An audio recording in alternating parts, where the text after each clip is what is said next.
ಕೆಲವ್ರು ನನ್ನ ಹತ್ರ ಕೇಳ್ತಿರ್ತೀರಾ, ಮ್ಯಾಮ್ ನಿಮ್ಗೆ ಇವತ್ತಾದರೂ ಈ ಬಿಸ್ನೆಸ್ಸೇ ಬೇಡ, ಈ ಬಿಸ್ನೆಸ್ ಬಿಟ್ಬೇಡೋಣ ಅಂತ ಅನಿಸಿದ್ಯಾ ಅಂತ.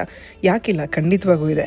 ನಾವು ಒಂದು ಪ್ರಾಜೆಕ್ಟ್ ತೊಗೊಂಡಾಗ ಕಂಪ್ಲೀಟ್ ಕ್ಲೈಂಟ್ ಏನೇನು ಎಕ್ಸ್ಪೆಕ್ಟ್ ಮಾಡ್ತಾ ಇದ್ದಾರೆ, ಏನು ಬಜೆಟ್ ಎಕ್ಸ್ಪೆಕ್ಟ್ ಮಾಡ್ತಾ ಇದ್ದಾರೋ ಅದಕ್ಕಿಂತ ಚೆನ್ನಾಗಿ ಮಾಡಬೇಕು ಅಂತಲೇ ಪ್ಲಾನ್ ಮಾಡಿರ್ತೀವಿ. ಆ ಔಟ್ಕಮ್ನ ತರೋದಕ್ಕೆ ಡೇ ಆ್ಯಂಡ್ ನೈಟ್ ವರ್ಕ್ ಮಾಡಿರ್ತೀವಿ. ಅವ್ರು ಕೊಟ್ಟಿರೋ ಬಜೆಟಲ್ಲೇ ವರ್ಕ್ ಮಾಡೋಕ್ಕೆ ಟ್ರೈ ಮಾಡ್ತೀವಿ. ಬಟ್ ಎಂಡ್ ಮಿನಿಟಲ್ಲಿ ಒಂದು ವೆದರ್ ಚೇಂಜಸ್ಸಿಂದ ಆಗ್ಬೋದು, ಮಾರ್ಕೆಟಲ್ಲಿ ಫ್ಲವರ್ ರೇಟ್ಸ್ ಜಾಸ್ತಿ ಆದರೂ ಕೂಡ ನಾವು ಎಲ್ಲೂ ಕಾಂಪ್ರಮೈಸ್ ಆಗಲ್ಲ. ಅವ್ರಿಗೆ ಕೇಳಿರೋ ಎಕ್ಸ್ಪೆಕ್ಟೇಷನ್ಗಿಂತ ಜಾಸ್ತಿ ವರ್ಕ್ ಮಾಡ್ತೀವಿ. ಆದರೆ ಎಲ್ಲ ಕ್ಲೈಂಟ್ ಅಂತಲ್ಲ, ಕೆಲವು ಕ್ಲೈಂಟ್ಸ್ ಮಾತ್ರ ಕೆಲಸ ಆಗೋವರೆಗೂ ಒಂಥರ ಮಾತಾಡ್ತಾರೆ, ಕೆಲಸ ಆದಮೇಲೆ ಒಂಥರ ಮಾತಾಡ್ತಾರೆ. ಅವ್ರ ಕಡೆ ಒಂದು ಅಮೌಂಟ್ ಇರುತ್ತಲ್ವಾ, ಆ ಅಮೌಂಟ್ನ ಕಲೆಕ್ಟ್ ಮಾಡೋವಾಗ ಇವಾಗ ಜಸ್ಟ್ ಪ್ರೋಗ್ರಾಮ್ ಮುಗ್ದಿದೆ, ಆಮೇಲೆ ಬನ್ನಿ, ಆಮೇಲೆ ಕಲೆಕ್ಟ್ ಮಾಡ್ಕೊಳ್ಳಿ, ನಾಳೆ ಬನ್ನಿ, ನಾಳಿದ್ದು ಬನ್ನಿ ಅಂತ ಹೇಳ್ತಾರೆ.